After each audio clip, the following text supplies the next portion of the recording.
Yeah. Chris, do you want to... Thanks, Alistair. That's everyone, is it? I think we've got most people at the moment. Thank you, everyone, for attending. I think tonight's seminar really posed around a question. Is your vessel and crew safety ready for Fastnet 2021? So welcome, everyone, and thanks for joining us. I'd like to say a special thanks to Ocean Safety, and in particular, Alistair Hackett, and our special co-presenter, Dee Caffari. Welcome, thank you for partnering with us and helping us through this important topic. I'd probably firstly just like to kind of reiterate RORC's position on safety, and I guess, as most people will know in this in these circles of offshore sailing, the RORC went through a series of learning experiences, in particular the 79 Fastnet, and in that experience, I think the RORC's managed to continue its focus on safety throughout that period of time to where we find ourselves today, where we have industry experts, interested sailors and competitors bringing their experiences to the table. And in this example, I guess the best way to put that is our co-presenter Dee Caffari, having sailed around the world 6 times. I think the first woman to sail around the world non-stop in both directions, once in each direction and around another time by herself. And then Alistair Hackett, our resident safety expert on the Special Regulations Committee for RORC. He's been a member of RORC for 10 years and been with Ocean Safety since 2006. So thank you both for having us, and thank you for your expertise in this. I'd also just quickly like to remind everyone, I think for the purposes of the initial seminar, we'd probably keep everyone muted. If anyone has a question, I think it's important that they note that question down in the chat function. I guess if you would like to keep that question private, you can direct that question to Ocean Safety Questions, which is an attendee in the chat function. Alternatively, if you'd like to let everyone know in the chat function by replying to everyone your question, we're more than happy to get to those questions and answer them. I would also ask that questions not directly related to vessel safety or crew safety. I'm sure there are plenty of people with questions about training, what's happening with Cherbourg and Fastnet this year. Tim and myself are on the call. Tim Thubron, who is my wonderful deputy in the race team in Cowes. Tim and I might stay behind at the end and ask some more of those pointed questions. So I think if we can keep our questions and our topics strictly around, I guess, vessel safety and crew safety, that'd be great. And then we might be able to, at the end, come to some of those training questions or Cherbourg related questions. I think from there, I won't steal any more of Alistair's thunder and Dee's thunder. I'll leave it to you guys. Thank you. Thank you, Chris. Welcome, everybody. It is, as Chris said, this is a first for us, as I think it is possibly a first for Fastnet competitors. We've never done anything like this before. I know I've certainly enjoyed working with RORC over the last 10 years on the Special Regulations Committee and developing the rules and regulations as they've gone along. I'm just going to start with a few housekeeping things first. So just so that you all know, we're actually recording this presentation.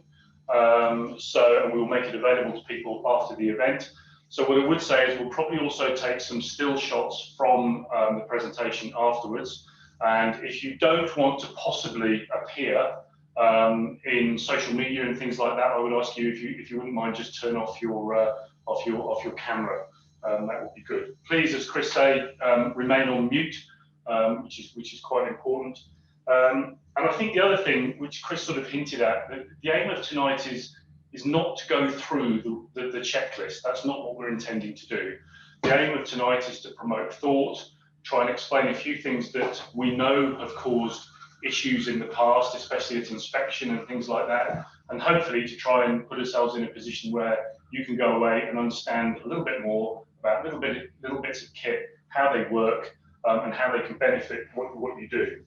So it is very much a presentation specifically about safety equipment, not about the offshore special regulations, but obviously we're going to tailor it very heavily to what is involved with the Rolex Fastnet. I just want to start by saying that safety is one of those things that people say they pay a huge amount of attention to, and a lot of people do. in reality, I think people probably pay less attention to it than they really think they do. I'm absolutely convinced that people will spend more time working out how to make the boat go faster with the new mainsail than they will actually practicing man overboard exercises and things like that.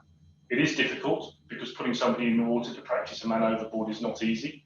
But I remember when we've been privileged enough to be involved in the Volvo Ocean Race training, sea survival training for the last 5 events. And I remember getting up in front of a presentation that we were doing to Ian Walker's team a few years ago, and saying to him and the assembled audience, which is basically his crew plus one other boat, and saying to them, what we're going to learn over the next 2 days is going to do nothing to make your boat go any faster. And Ian put his hand up straight away and he said, actually, I don't agree with you. And I thought, well, that's a great start to the presentation. But in reality, what he said thereafter was, if my crew feels safe, then the chances are they're going to feel safe and race the boat faster. Now, I think that's quite a valid point when I thought about it. If they feel safe in the equipment that they actually they have on board, and they feel safe in the way, the knowledge of how it works, then I actually think they potentially will make the boat go faster, which I think is really important because, you know, people need to feel confident in what they're doing when they're on board a boat. So the particular points of what we're going to talk about, well, obviously, we're talking about the Rolex Fastnet starting in August.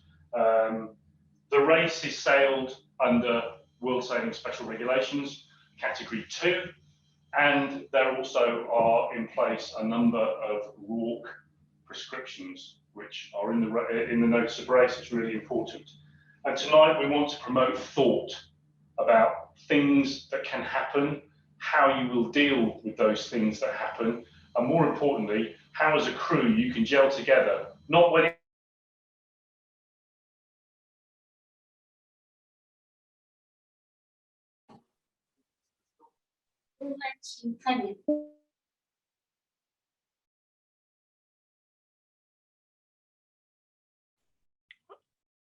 I've lost sound. Oh, sorry. Okay, it's back. Right, okay. So I don't quite know when we went unmuted, but obviously we want to promote thought for you guys. We want to make sure that you can understand and think about things before they actually happen. Thinking about what to do when you need to do it is not the time to think about it. You should have done that beforehand.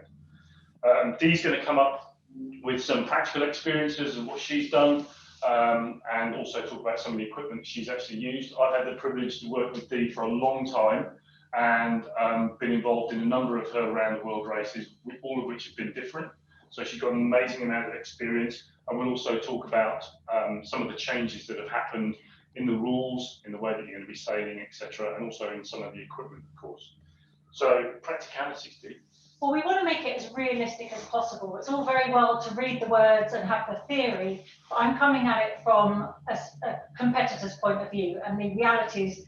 We all try and cheat a few things and blag a few things, and RORC know about this, and some of them just do not work. So I'm trying to dispel all that so that we invest the time wisely. And safety is an investment, but can you really put a price on your crew's safety? That's the question. I think ultimately, all this equipment that we put on our boats, we actually never want to use. So the equipment's there for a long time, and hopefully, fingers crossed, we'll never actually use it. So do we remember how to use it? Is it in the right place?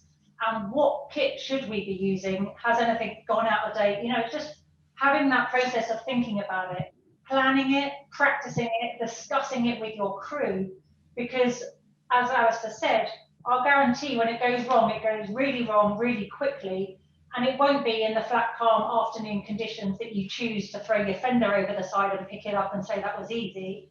It will be at midnight with no moon, with 20 knots, and you're blasting under the spinnaker, and then it's all going to go wrong. So you really need to have the plan in place and have discussed it so that you can get it right when it counts. And that to me is really important. And so we're going to start, for me, is just reminding you all, many of you wouldn't have done as much sailing last year as you perhaps hoped, and reminding you of the crew qualifications required for the Fastnet race. And it's a reminder that 50% of your crew have to have done 300 miles of offshore racing. Ideally, you want to do that together and on the boat that you're racing on. And it has to be this season. Something you did 4 years ago will not count. 30% of your crew need to have done the World Sailing Sea Survival training within the last 5 years.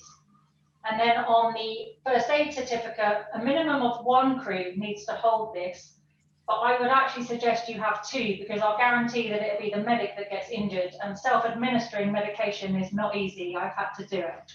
And that certificate needs to be completed in the last 5 years, but please check the date, because some of them are only valid for 3 years. So that's just making sure you're on top of what you need to do before you even get to the start line. So the other thing we need to really look hard at is things that can catch you out if you get inspected. I've done some inspections in time gone by, and there are some real common things that crop up every time. And talking to Tim, talking to Janet about the things that cause grief, there are the same things crop up over and over and over again.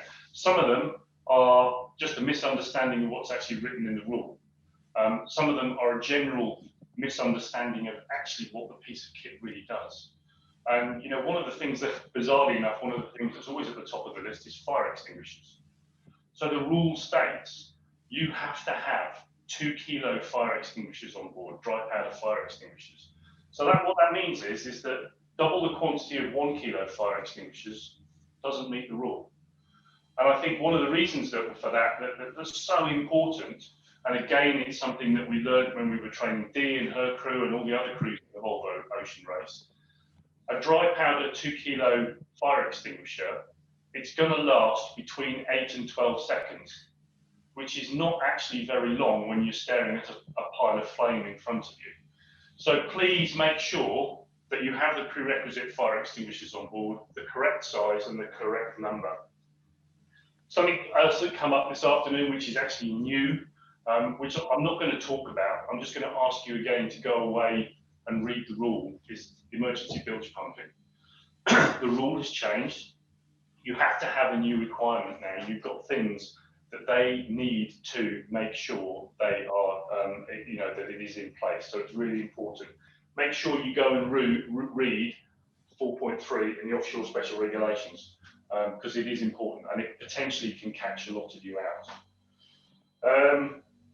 Another one, we talked at the beginning with prescriptions and the RORC prescriptions. Again, these are things that at inspection, if you get inspected, you can get caught out on, and you end up having to take the trip down to the chandlery. And if lots of people are taking the trip down to the chandlery, they're not going to have enough, etc., etc., etc. And it's just grief that you don't need. You all have to carry a personal torch. It's only a tiny thing, but it's important. It's a RORC prescription that every crew member will actually have to carry a torch. All right, it is important. The other thing, life buoys. We get loads of people coming to us just before Fastnet start, suddenly realizing what they actually need to have as far as their life buoy is concerned and what's actually involved in it.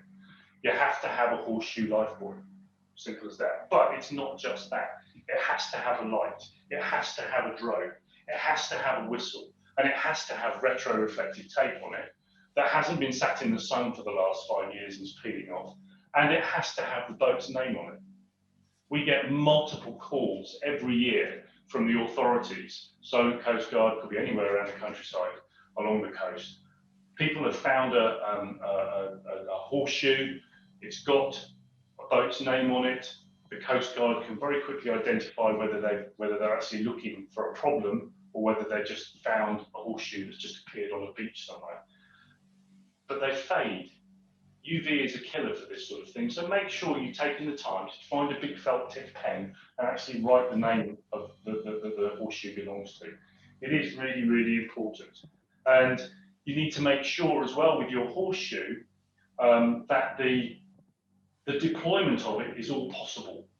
We've all seen them horseshoes on the back of the boat.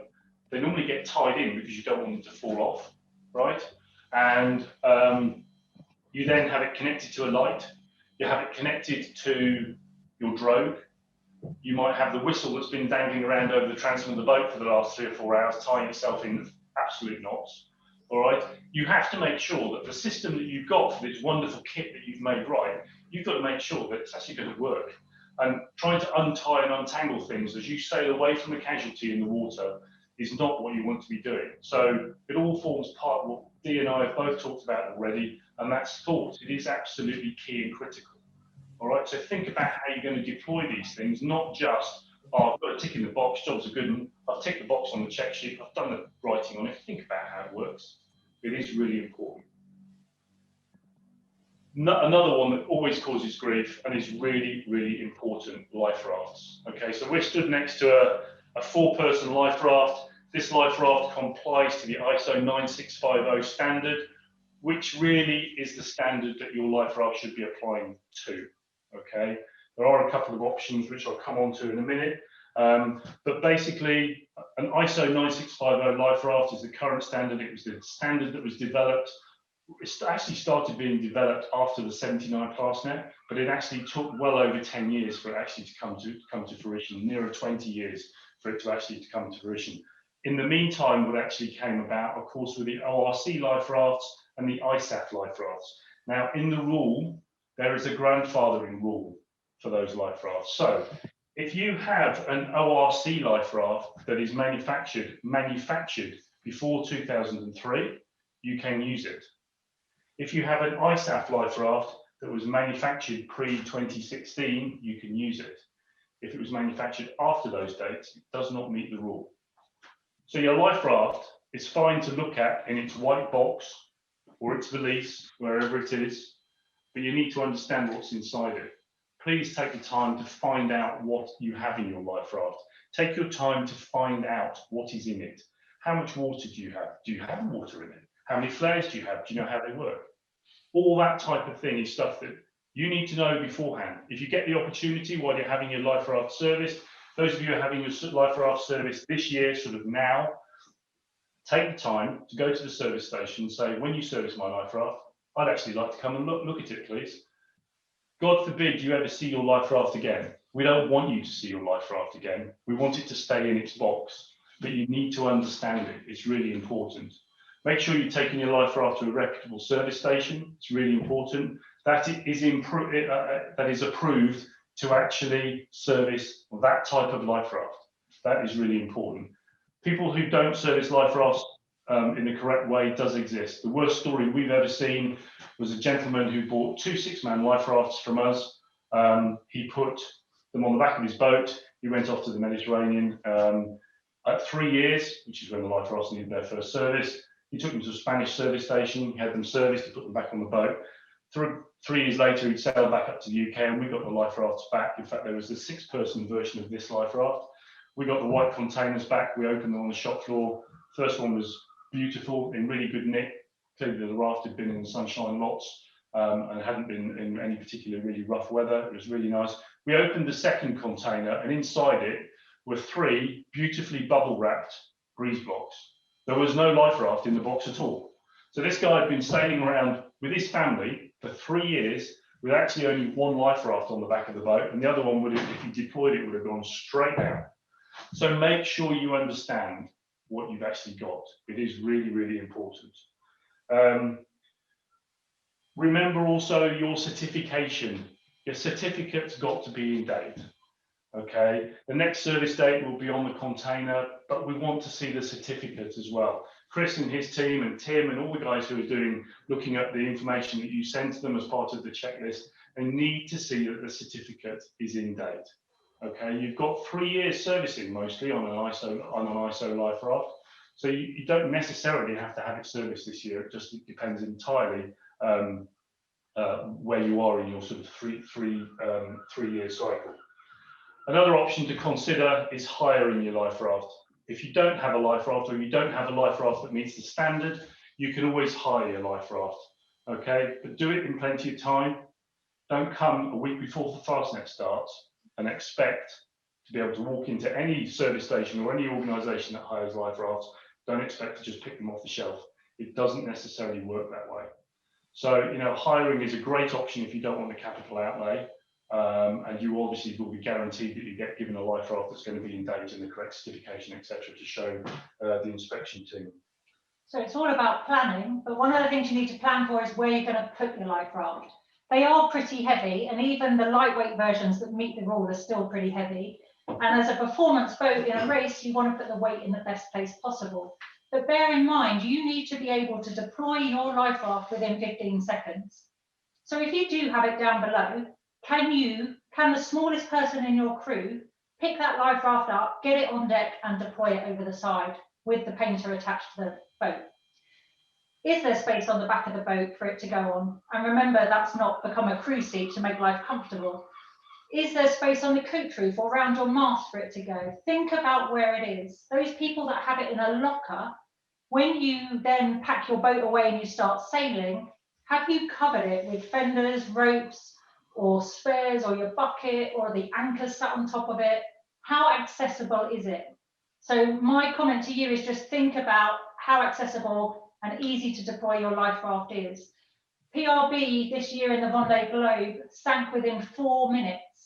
And one comment Kevin Escoffier made, they have their life rafts on deck, but they're sealed, and they're so worried that the seal will break because they get penalised, that they protect it by putting a lashing and putting some tape there. He was underwater with a knife trying to cut that free to deploy his life raft. And that was within minutes. So just really do take some time to think about, can this deploy easily? Can it meet our needs? I think one of the other things about stowage of your life raft is how you pick the thing up. We have all pull the string. We've all taken life rafts on and off boats in the marina to take them off at the end of the season or whatever, and people have dropped them, people trap fingers with them, and you're not rocking 30 degrees either way of vertical or horizontal, and it's just easy, but it's still difficult. So imagine doing that when you're all having a panic, because let's face it, if you've actually had to go for your life raft, you're not having a good day, you're having a really bad day all of a sudden. And think about how you can move the thing. If you have a life raft, any life raft really bigger than a 6-person, it's a 2-man exercise. Even a 6-person is pretty marginal. If you've got wet, cold hands, most of them are in GRP containers. They're not non-slip, they're quite slippery.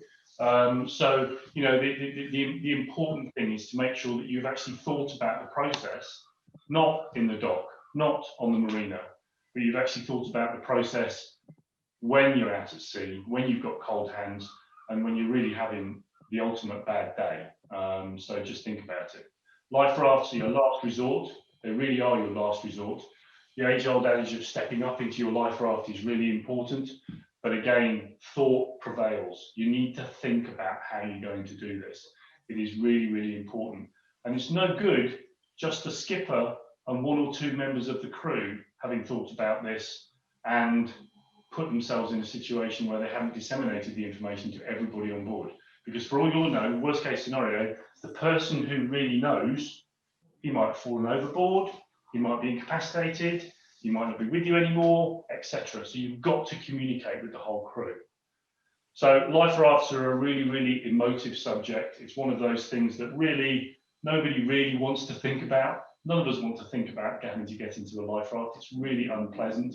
So those of you who've done the sea survival course will know probably in a swimming pool how grim they are. Try doing that out in the open ocean when it's cold, wet, unpleasant, and you really don't want to be there.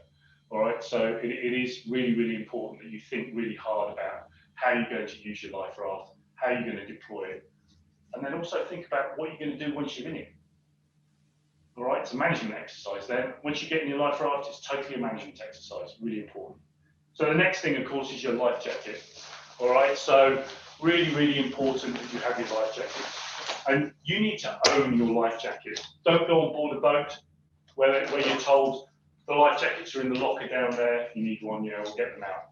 You need to have your life jacket out of the locker. You need to have tried it on. You need to have understood what it's all about. And you need to own that life jacket for the duration of the event. It's really, really important. And I think that of all the bits of equipment that you have on your boat, people's individual life jackets are probably one of the most important bits of kit you can have. Absolutely critical. You need to have a life jacket that complies with yet another ISO regulation. ISO 12402 is the international standard that life jackets are built to. And there is also a standard for the harness, or for a separate harness if you have separate harnesses. All right, really, really important that you actually understand and own your life jacket. You do not want to be deciding how your life jacket fits you when you have to put it on. Now, you're quite lucky in some respects, because RORC actually have specific prescriptions when you have to wear your life jacket. So in essence, you could actually be in a position of having to wear your life jacket far more than you would normally. And before Dee abandoned ship, I'm just going to tell you one story. I was lucky enough to be involved in all 4 of the Global Challenge Round the World races, which is how I met Dee. In the very first British Steel Challenge that we ran in 1992, it was probably one of the first events where we effectively said to the crew, you will wear a life jacket, all right? You will wear them. And we went off to market, and bear in mind, this is quite a long time ago, and we bought the prerequisite number of life jackets off the shelf from a very reputable manufacturer who still make life jackets now. And during that race, in every stopover, we insisted that every single crew member inflated their life jacket orally, and it had to hold air for an hour. So during that event, we had a 97% failure rate of life jackets. 97% of the life jackets at a stopover would not hold air for 1 hour. So that's really scary, really, really scary. Life jacket development has moved on massively, and we're now in a situation where we have life jackets similar to the one Dee's wearing, plenty of other models on the market. They look good, people want to wear them because they're more comfortable. And you know, we're in a situation where, because people want to wear them because they're comfortable, that they're actually seeing them more, much more. So there you go. One of the key choices you have as a crew member, and you need to decide as a boat owner or skipper or as an independent crew, how you're going to deploy your life jacket. There are options. You can have a water-soluble tablet, you can have it on manual only, or you can have it on a hydrostatic release. But what you do need to decide is whether this is an individual decision or a crew decision, because there are some drawbacks to each. If this is on automatic, mine's on a hydrostatic release, but I've been sat on deck where the wall of water has been enough to set it off. So if you have it on automatic, there are the chances that your life jacket will inflate when you least expect it. When you go for a sail change on the bow, or you're just sitting on the rail and you get stuck under there looking like a right banana. So you just need to know that that could happen, and you have to have the ability to rearm your life jacket and repack your life jacket. Don't forget, we have to carry spare gas cylinders and arming kits. So if you have different multiple variations within your crew, you need to carry a spare for all of them, which is why it makes sense for it to be a boat decision. The other thing you need to carry is a spare whole life jacket. So what you can do as a crew member, if your life jacket goes off, you can always put the spare on while you're then dealing with your own. So if I inflate mine, I'll tell you what you need in your life jacket. So you need a hood, which is great for social distancing.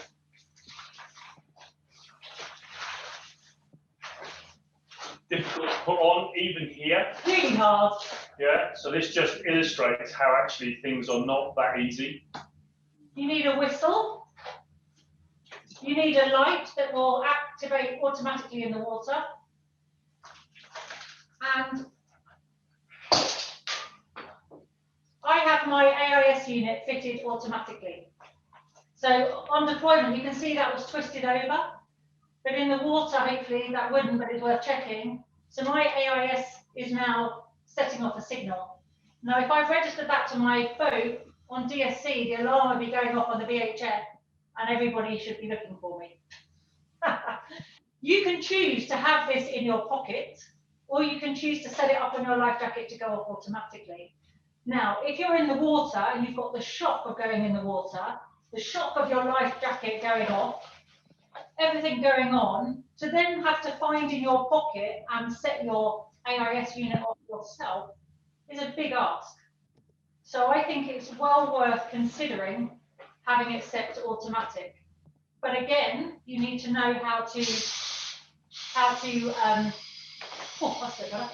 you need to know how to rearm it. because if it goes off by accident, you need to turn all the alarms off and then come back. Now, we have actual real life experience of how good these AIS units are. In the last ocean race, we did a test off of Brazil, so flat water in the bay off Itajaí. Somebody went in the water with a life jacket and an AIS unit, and we just sailed away from them. In a mile and a half, we lost sight of the physical body in the water with the head and the life jacket. And at 2.5 miles, we lost the signal from the AIS unit. So if you imagine 20 knots with a spinnaker up, how quickly you will cover that distance, you will lose that person really quickly. You can't rely on that signal helping you get back. So just a thought, especially for the short-handed people, but even for crews, how are you going to mark this incident? If somebody goes off the back, think about putting a really big wiggle in your course so that on your navigation software, you've got a reference to where it happened. If you have the ability on your boat to have a man overboard button, have that and press it. Or on your navigation software, you sometimes have that ability to press a man overboard. You want to mark that position so that by the time you go through the shock and the process of getting your boat under control and getting back to the place, you're in the right location. Then you need to have an idea or have at least thought about having a search pattern to do, knowing how you will set about finding the person in the water. I can assure you, even with this inflation and my AIS signal and just my head above the water, I'm not that easy to find in any waves. I think we touched upon a piece of equipment there, which for me is actually a little bit of a game changer. The whole concept of AIS units, personal AIS units, it really is a game changer because they actually work. And they work so much better than what we would normally perceive as being a personal PLV impart. I don't believe that there will be a single boat in the fleet that will be able to have equipment on board it that will pick up a signal from a 406 megahertz, 121.5 megahertz personal EPIRB. So you are instantly going to be relying on the Coast Guard or a maritime rescue centre to actually relay the position of the person if you don't have it, well, if you can't activate the AIS unit. You all have to carry AIS units. And as Dee said, keeping them in your pocket is one thing, and in one instance might appear to be easier, but you've then got to hold it, and you've got to hold it above the water. Well, if you've just fallen in and you're having a bit of panic, do you really want to sit there holding something above the water when you probably want to be doing things with your arms or waving or doing something? You don't want to be holding something. I can prove that because I actually was the man overboard off the west coast of the States just 2 years ago. We were doing California Offshore Race Week. I was in a Santa Cruz 50. We were at midnight off a headland, an acceleration zone. We were under the spinnaker in 30 knots of breeze, full main spinnaker. We were sending it, it was awesome. I was trimming the spinnaker and we had life jackets on. And the rule was, we have life jackets on all the time on that boat, but we also clip on. Now, I was being a bit of a rock star. I had my life jacket on, but I wasn't tethered on because I was always moving and always doing stuff, and I decided that would restrict me. We were in a bit of a messy sea state. The boat was rocking and rolling, and I was just sat on the coaming with my feet in the cockpit, and the spinnaker sheet went up to the weather side, so I was in control. As the boat took a bit of movement, we were actually doing a watch change at the time. So 2 extra people had come on deck. I was trimming the spinnaker. I tried to ease to get the helm out of going into a broach because I could feel the movement of the boat. And as I was easing, I went to put my foot down to brace myself as the boat was leaning over, and there was nowhere to put my foot. And I thought that I would just fall to the leeward lifeline. And I fell, and literally it was like having an out-of-body experience. Within seconds, I was at the end of the spinnaker sheet, watching my boat sailing without me and the spinnaker flogging. Now, bizarrely, I was still holding onto the spinnaker sheet, so I was quietly laughing inside because I knew they were trying to drop it and I was holding onto the sheet still. But I was also determined not to let go. I suddenly realised that, I need to check everything. My life jacket had inflated, my AIS unit was blinking away, giving the signal. Everything was as it should be, but I'm fully dressed and I'm holding onto the spinnaker sheet being pulled along, and the movement of the boat was actually pulling me under the water. Midnight, pitch black, no moon. It was like your worst case scenario. And I actually thought at the time, well, this is where people let go and try and save themselves and hope the boat will come and find them. Well, I was not letting go. So that whole concept of having an AIS in your pocket would not even have been an option for me, because I wasn't letting go. As they got the spinnaker down and they turned towards the wind to slow the boat, I then managed to get to the back corner of the boat, and I held on to the aft stanchion that I could reach. A crew member had hold of my other shoulder. And then by the time I eventually had enough crew to lift me on board, it was incredible how incapacitated I was. Even once I was kind of safe, I deflated my life jacket a little bit to be more comfortable. I still could not help them at all. And I'd pretty much used up all my grip by not letting go. So I can just guarantee that when you are the man overboard, you want it all to happen automatically, because you just don't have time or the sense to get it sorted. From beginning to end, the whole thing took 4 minutes. From me jumping off the boat to me being pulled back on the boat and all being safe and everything being turned off, took 4 minutes. So it was impressive, but actually the effect was much greater on the rest of the crew than it was on me. I think one of the interesting things of that story is understanding what the person is going through. You know, everybody talks about, what do you do if you fall overboard? What do you do as the person who falls overboard? And it is really important that you actually understand what's going on, that your life jacket's going to inflate, that this is going to start flashing, that your life jacket light's going to start flashing. But it's equally important for the people who are left on board to actually understand what they're about to sort of be part of. They need to understand that somewhere along the line, they're going to see a red splodge on their chart plotter. Somewhere along the line, their DSC is going to be blinking and going off and making a noise. Somewhere along the line, they're going to start seeing a life jacket light that's flashing away in the distance. You have to understand that it's a two-way thing. Yes, the person in the water has got to understand what they've now got to do. They've got to get rescued. But the people on board the boat have actually got to put themselves in a position where they are able to actually facilitate that rescue. And this all comes back to this one word which I've used quite a lot this evening. It all comes back to thought. If you don't think about these things before you need to do it, you will not think the whole problem through properly. All right, Dee was incredibly lucky that she had a spinnaker sheet to hang on to. And it must have taken a lot of effort to hang on to that. Well, it's funny, I would consider my weakest strength is my grip strength. It's amazing what you have when you need it. But what amazed me was the lack of ability to communicate. I wasn't that far away, in my opinion, but I couldn't hear anything on the boat. All I could hear was the rushing water as I was being pulled through the sea. And all they could hear was this wretched alarm coming off the VHF, which is horrendous, I can assure you, and a flapping spinnaker and people trying to get under control. They couldn't have heard me even if I tried to communicate. And then what I underestimated was how useless I was to help myself get out of the water, yet I was a conscious casualty. So when you're thinking about your man overboard procedures, just consider how you're going to recover that person from the water. A conscious casualty is one thing, but if they've been through a little bit of trauma, they become pretty useless pretty quickly. So you need to consider, if you've got a crew, maybe you want to put a swimmer of the watch, a swimmer, so you've got a designated person to go into the water to help them. Or you decide who your big people are, you put your halyard on and you grind them out. Whatever you're going to do. And don't forget, an unconscious casualty then is a whole different kettle of fish. And there's a high chance that people can have a head injury as they go over the side. So all these scenarios develop different answers, and there's no right and wrong. You have to do what's right for your crew and your boat. But just remember that on a sunny Sunday afternoon, when you throw your fender over in 10 knots of breeze, when everyone's ready for it, it won't be like that when you do it. The other thing I need to just remember or remind people, because of the growing double-handed group, that when this happens, you become a single-handed sailor.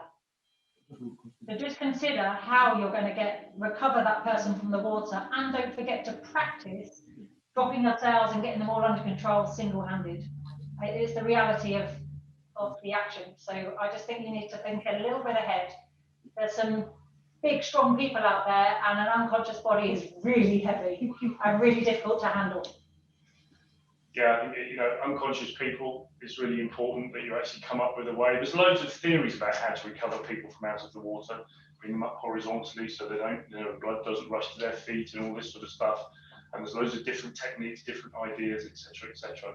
The reality of it is, if you manage to get back alongside the person who's gone in the water, and you manage to be in a position to get them out of the water, you're going to get them out somehow, anyhow. It doesn't really matter. You're going to grab hold of hair, ears, hoods, anything to get them out of the water. So don't waste a huge amount of time, would be my advice. Don't waste a huge amount of time trying to get them out of the water the correct way. Get them out of the water, right? Think about the kit you've got on the boat that you can deploy to help it. There's a lot of boats around now that have got John Boys on them. Gives you a much bigger target to aim for. It becomes a whole part more controlled. You get into a situation where the casualty is pseudo out of the water. As I say, much bigger target to aim for. You can fit an AIS unit to them. If you haven't got the John Boy, it'll be your horseshoe or something like that. Know which bits of kit that you've got that are actually designed to pick up a human being. Some of them might not be strong enough. It'd be really, really frustrating if you actually got yourself in a situation whereby you put yourself in a situation that you got them halfway up the side of the boat and the thing broke. Just bear in mind the one story which I was sort of involved in on the periphery a little bit. All those years ago when Rob James was killed, he went overboard off a 60-foot trimaran off Salcombe. They managed to get back to him. He wasn't wearing a life jacket. They managed to get back to him. They had him alongside the main hull of the boat. He was just there, okay?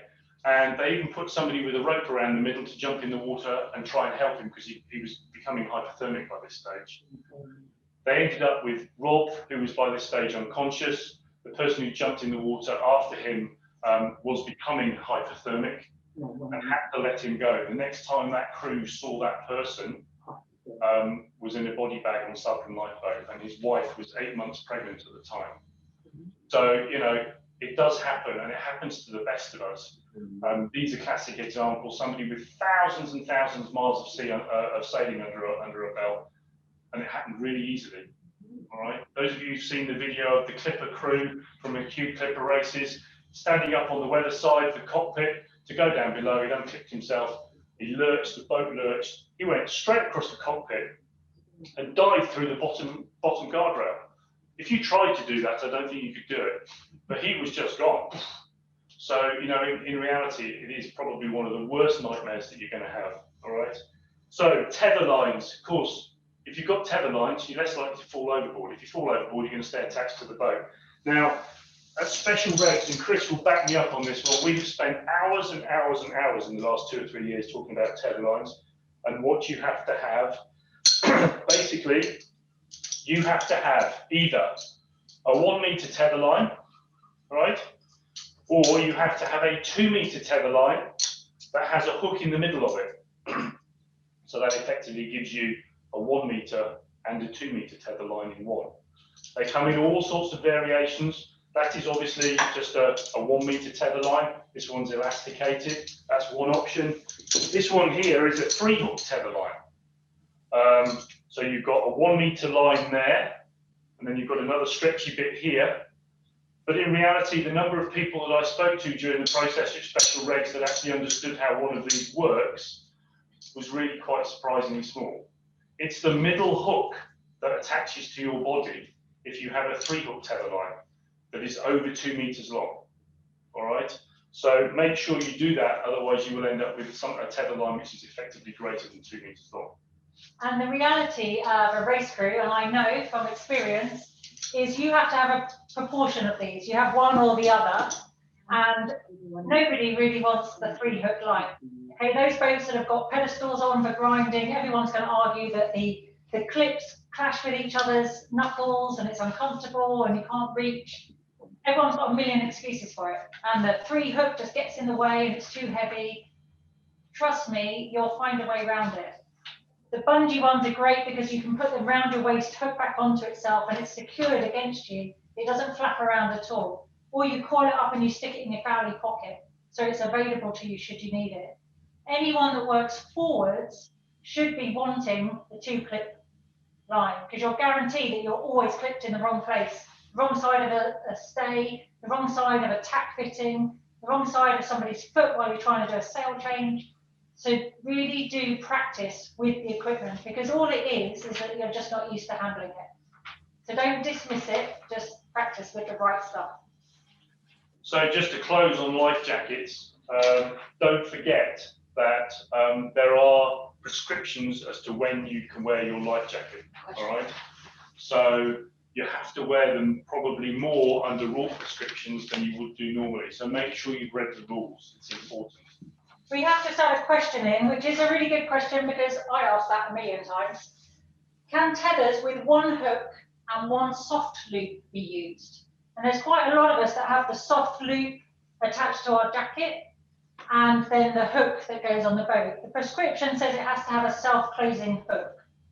The argument with it being fixed to you with a cow hitch is that should you be flung overboard and hanging, you're then risking drowning because you can't release yourself from your harness line. So if you are going to do that, I would say have a knife in your pocket, which you should have anyway as a sailor, but just be prepared to cut yourself free if you need to. I'm not sure if I've said the wrong thing, No, but I'm just being real. Spot on. It's all about what's realistically practical. What industry supplies is one thing, what rule says is another, but actually it's all about what is really practical. And you can only do things that are practical. If they don't work for you, then think up of another way of doing it, a way that does work for you. Because I can guarantee, if it don't work for you, you won't do it. You just won't do it, you know? It's like having a life jacket that's uncomfortable, you won't wear it. Personally, I have a soft attachment to me and a hook on the other end, so that's why I couldn't really speak to it.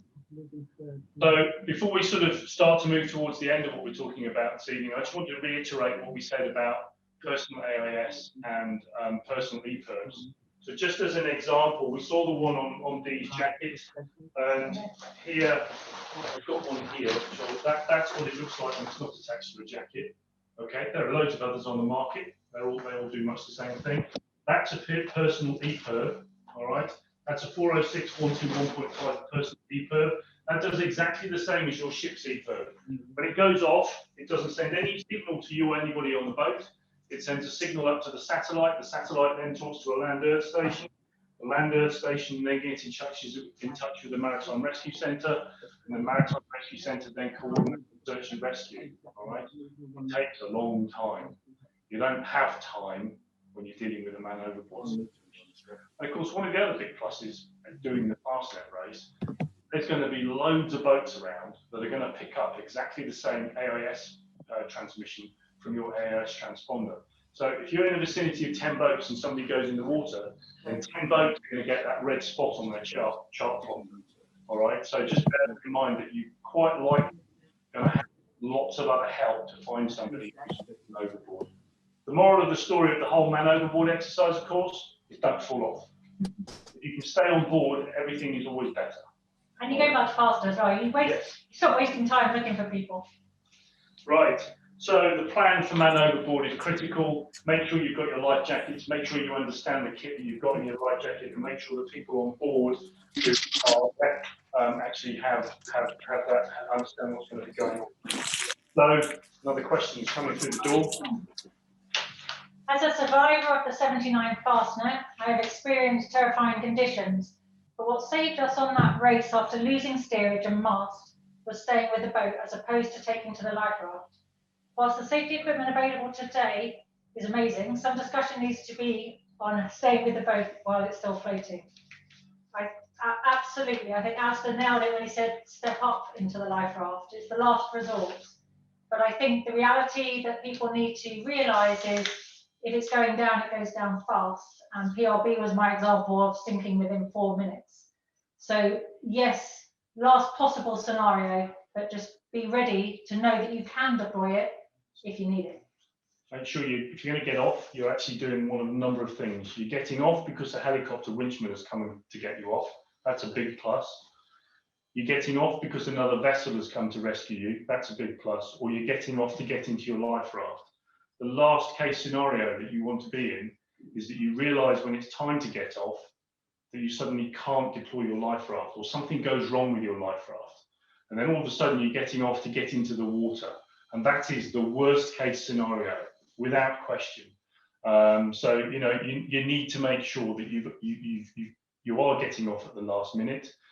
The age-old adage of stepping up into your life raft is absolutely key. It always has been. But please have that plan beforehand so you can implement it. So we're getting close to our 1 hour limit that we talked about right at the beginning. I'm just going to talk about a couple of other things which always sort of come up in discussion. The first one is grab bags. And what do I put in my grab bag? Well, people have lots of great ideas for grab bags, and they could buy a big roll top bag and they come up with a great plan as to what they're going to put in it. And when they actually come to actually put the stuff in it, they realise they only need about that much space. You don't actually need that much space, but think about what you're going to put in it. People don't like having huge grab bags because they're heavy. And weight, in the event that you're doing weight is what we're trying to keep down. But please think about it. Think about it from the boat's point of view. Think about it from the crew's point of view. And also think about it from the individual's point of view. The chances of you having to get off the boat in the Fastnet and sitting in a life raft for days is pretty thin. You're going to be sailing around lots of other boats. You're going to be sailing in one of the busiest shipping lanes in the world. So the chances are you're going to get picked up pretty quickly, all right? But you never know. So if you've got crew members who actually have some specific medical thing that they need to have, personal medicines and things like that, think about it. You might actually want to put them in the grab bag, some spare ones. You're going to have thought about how all the kit works, so you understand how it all works, of course. Well, it's not going to be the case for everybody. If I got into a life raft right now, I could open the pack inside, pull out the flares, read the instructions, set off a flare. If I did it now, the chances of me doing it is pretty thin. My arms are no longer long enough for me to be able to read things without my glasses. The chances of me getting off the boat without losing my glasses, pretty thin, really. I guess I could tie a piece of string around the head, but you know, think about it. It's really important. It really, really is important. Think about extra food, extra water, if you think you're going to need it. You're not sailing across the Atlantic. You're sailing in one of the busiest shipping lanes in the world, all right? But you never know. Yeah, I think it's a case of just being really realistic, filling in just what you need and not really a lot of extra stuff. But think about where it is. You know, don't bury your grab bag because this is what you want to grab in an emergency. So a little bit like we were saying about your storage of your life raft, making sure you can deploy it and get to it within time. Make sure your grab bags are in the same kind of vicinity and available, you know, no matter what way round you are and what's going on, because you just don't want to be searching for it in the dark or with your head torch trying to find something. Next on the list is emergency nav lights. Now there's a lot of boats that are set up with a system of, they've got their main set and they've got an emergency set. There's a lot of boats that just have their deck set. There's some boats that have got it on the mast and then another set down below. Emergency nav lights, you kind of think, really? Oh, I'll just stick a torch on. Well, I've dismasted on an IMOCA 60 in the Bay of Biscay and I've had to use my emergency nav lights. So whatever system you have in place, make sure it's completely independent of if your mast is no longer there, if your power supply goes down. Make sure if you've got another way of charging it, the lead can reach. Make sure you thought how you're going to attach it. Just, it's one of those things you think, well, I'm never going to use it, but you have to have it and tick the box. So you just bring up this bundle of wires and lights and go, yeah, look. But just, again, it's about that. Just go to the end of the problem and make sure you've got the solution there. So one of the last things, and it's always talked about lots, and one of those things that people say, I'm going to practice this, I'm going to do this, I'm going to make it work, is emergency steering. You know, for those of you who've got wheel steering or something like that, and you've got the ability to put an emergency tiller on top of the rudder stock and things like that, it's great, as long as the rudder doesn't fall out the boat, in which case that's no good either. There's 1,000,001 different theories and ways of doing this. Personally, I've never actually had to do it in real life. It all sounds horrendous, to be honest. There's lots of theories and ideas, and we come back to this same old story. The only good thing that works is the thing that works for you and your boat.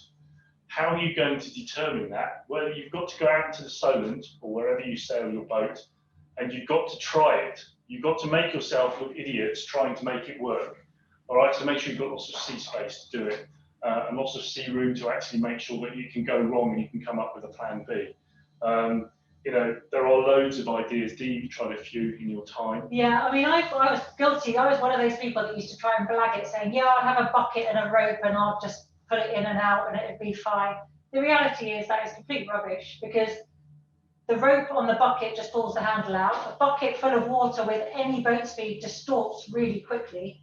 So actually that is just, you know, you're not going to get away with that anymore. I've also been on a boat where we've put our emergency tiller on to find that the coaming is in the way and you can't actually move the tiller. So actually we then had to cut it down to size so that we could move it.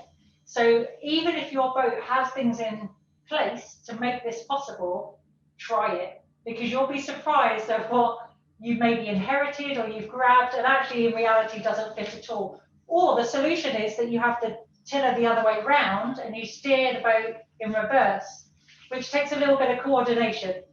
And you realise that physically you can't manhandle it once there's any speed on. So actually you need some kind of pulley system with some blocks and lines to control the tiller, because between two of you, it's really manual to try and steer the boat because it's not what it's designed to do. So although it's one of those things that you just think, oh, they're not going to ask us to do it, so we'll just flag something, it is worth trying because it does happen.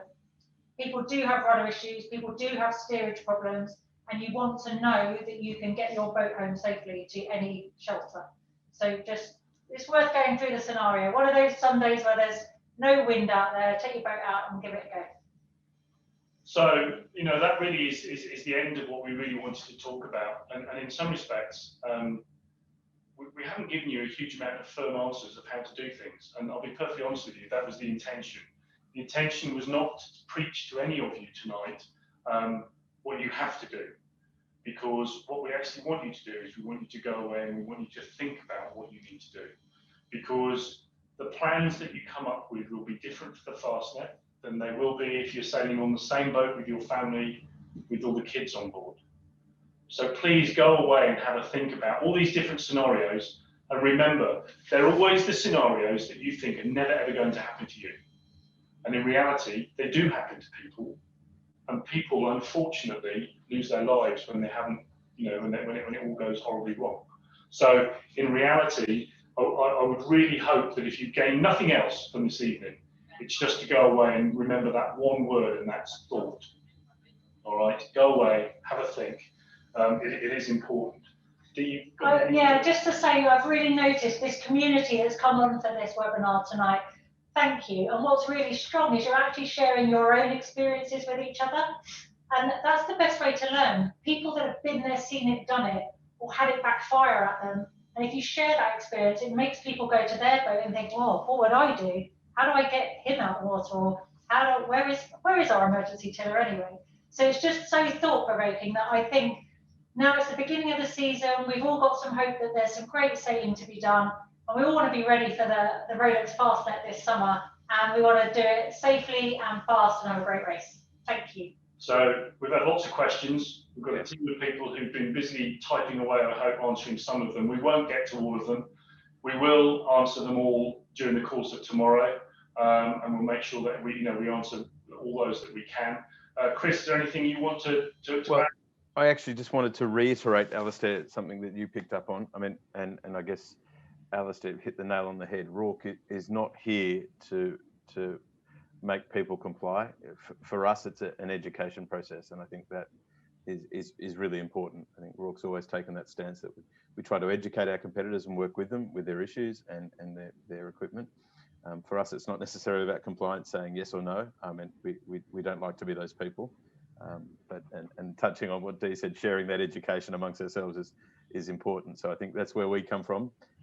Tim Thuberon, who will make himself known at some point in time through his, Tim's heads up our inspections for the year, as he's done in the past. And I guess we like to kind of engage with people in terms of a productive dialogue about those kind of topics, and working together in kind of getting through the checklist, if you will. So that's where the RORC comes from, and we'll try and, I think, do the best we can now to answer some of the other questions that we have, Alistair, or some of the ones we haven't got to just yet. So just bear with us and we'll check on those.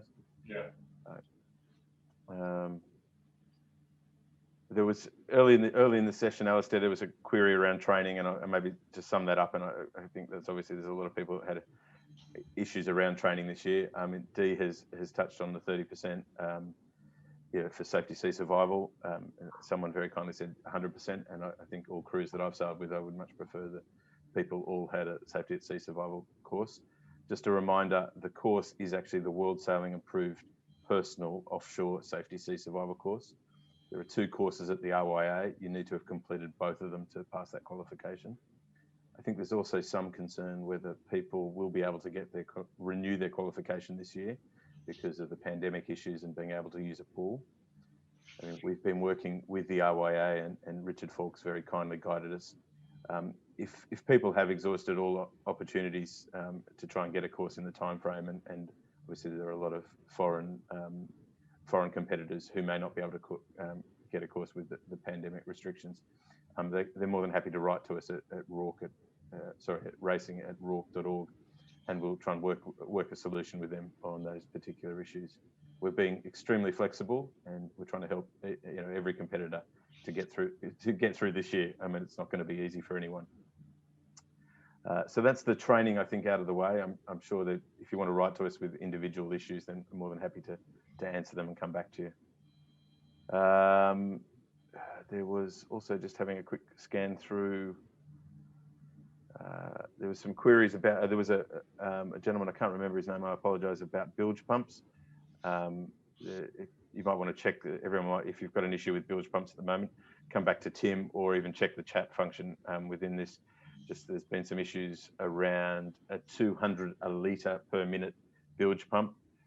There are not many of them that comply with the regulations at the moment in the market. It's a tricky area for those who haven't got them already installed. And again, maybe you want to take that up with Tim or myself via racing@rorc.org. Just checking, so we've got some new last couple of messages. I think maybe if the girls could, if the girls want to unmute everyone in a moment, or allow people to unmute themselves, we can go to the floor, I guess. I'm sure there's quite a few people. 1 second. Hi, Chris. Just a question on that bilge pump. Is it not a combination of, can you not have 2 bilge pumps to meet the 200 litres a minute criteria? Yes, you can have a combination. Okay, thank you. Done. Thanks, Tim. Is anyone open to the floor? Anyone else got any questions? I do have a question. Okay. Sorry, could you just start with your name? We can't see you as you pop up. Sorry. Oh, sorry. I'm Max. Hello. Hello, Max. I do have a question, because the tether that Tim, I guess, was holding up, it looked like it was longer than 1 meter. Is that correct? Or Alistair was holding up? Yeah, he was holding up the tether. No, I'd say that's about 1 meter. Okay, so and that's the stretched length. That's right? an elasticated one, that one. Okay. It will, yeah. Okay, awesome. Thank you. Yeah. I mean, there are obviously, as tethers have been discussed a lot, but there are lots of tether questions that we can answer if anyone. One thing I would say about the tether lines is there is no official standard for the tether line. There is for the harness, but not for the tether line. Just remember, a piece of 6mm Dyneema with a couple of carabiners on it, it ain't going to cut the mustard. Yeah. Okay. Yeah, I think I guess the rule that everyone should remember in the context of these kind of things is it needs to be fit for purpose. So I think it's something we cover off. Anyway, other questions from the floor? I'm sure there are plenty. Yeah, question if I may. Your name, sir? Simon Robertson. Thanks, Simon. The question about the soft hook and the soft loop and hook. Where I was heading with this was trying to avoid the situation where the unfortunate events on the Clipper boat where the hook got wrapped around a deck fitting and failed. One consideration I had was using the soft loop actually on the jack stay, which would avoid this. or alternatively with the longer 2-meter tether, having the hook on your life jacket, the tether going around the jackstay and back onto the jacket. You've got the option there of converting a 2-meter line into a 1-meter line. You've still got the hook on your life jacket if you can release the hook in an event that you need to do that. And similarly, you've still got your knife if you want to hack the thing off. Yeah, I think the only thing I'd say before I hand over to Dee is tape on tape is a bad idea. Yeah, I would just add to that, when you've got it around your jackstay, what it does is promote chafe. Yeah, tape on tape is in any industry from rock climbing through to us is an absolute zero tolerance policy on that one, unfortunately. That is a known failure point. And where you hook onto is the key thing there. So the clipper boat hooked onto, as you've changed the angle, it bent the clip. But if you hook onto jackstays or fixed hooks when you're in certain locations doing certain jobs, you'll avoid that. Yeah, I think it's. I got involved loosely in the MEIB investigation into that and that tragic accident. And I think the thing to remember, it was a truly tragic thing to happen. It was unbelievably unfortunate. The jackstays on those boats at the time, up on the bow, they terminated, and they were effectively terminated on the bow cleats. All right, and it was just so unfortunate that the hook ended up being wedged behind the cleat in such a way that the twisting moment was so huge that the hook let go. When you actually think of the millions of hooks that are out there, it doesn't really happen that often. Now, that doesn't detract away from the fact that it was a truly tragic thing. But I think what we learned from that was actually the hooks are pretty good. But it's the whole system you need to think about. It's not just about the hook and/or a jackstay. It's about how the hooks interact with the jackstays and how the jackstays interact with the boat.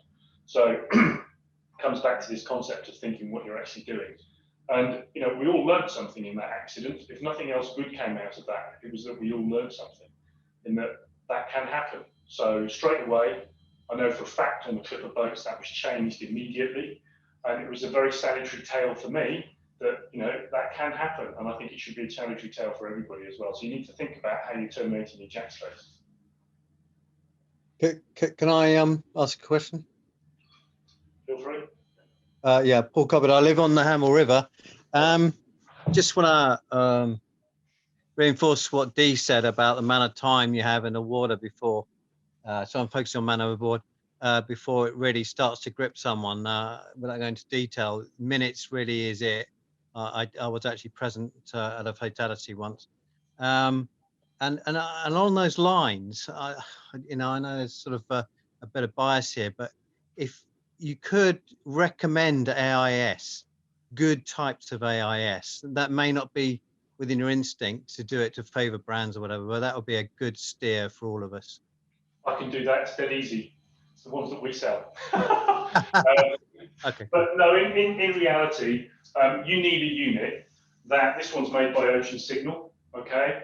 I would suggest if you're going to go to you've obviously got to go to the expense of buying these. Also go for one that is DSC enabled. So you're not, as soon as it's activated, the DSC radio, they're not all DSC enabled. So do your research. And then the other thing is understand what you are going to see on your chart plotter. What appears on your chart plotter does not depend on the piece of kit that the person's got. It depends on the software of your chart plotter. Modern new chart plotters will come up with a red triangle or a red dot or a little man with his arms up or something like that. If you have an old chart plotting system on your boat, you might find it just comes up as another AIS target, or might just come up as a red dot or something. So what you're saying is the receiving system needs to be up to it as well. Yeah, it's a complete system, and people need to understand when they hear the DSC alarm, what the hell is that? What is that? Oh, well, I know now. There are. And that functionality also, Alex, do you remember, needs to be enabled in your race navigation software as well. I choose that model just because it's the smallest, and it fits really neatly into your life jacket, which they're hard enough to pack as it is, let alone adding more stuff to it.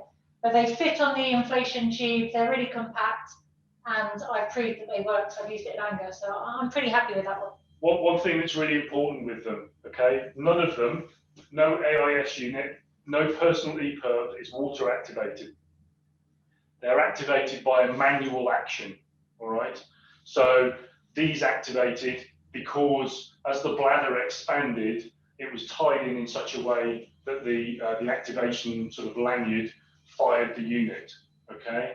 So what I would say, and this is really important, take the time to get your AIS unit fitted correctly by a service station, because all life jackets are different. They have different shaped bladders, different size bladders, and the way in which they activate an AIS unit will be different jacket on jacket. So yes, you can look at it and think, Christ, it's easy to do. And there are instructions actually in the box of the actual unit as to how to fit it. It's also really easy to get wrong though. Yeah. Well, I've got to admit that I didn't know the bladder the inflation of the bladder activated the unit. Yeah. That's It's tied incorrectly. If you don't tie it incorrectly, the bladder can inflate and it'll still be there. That obviously doesn't stop you fiddling around and firing it yourself. But just bear that in mind, all right? They're not water activated. It's not rocket science, but you've got to get it right. That's actually why I'm kneeling down. I'm picking up the pieces and put it back together again. Great. Thank you. Okay. Hi. Next question. Sorry. Hi, this is Chris. I had very much the same question and heard all the considerations that have to go into picking the right personal AIS, but I missed the name of the brand and the model that you have selected. I'll probably start my search there. Yeah. So would you mind repeating that, please? This is an Ocean Signal MOB1. Okay. Really good bit of kit. Highly recommend it. I know I'm biased, but they are really good bits of kit. Okay, any more questions? Yeah, who else have we got?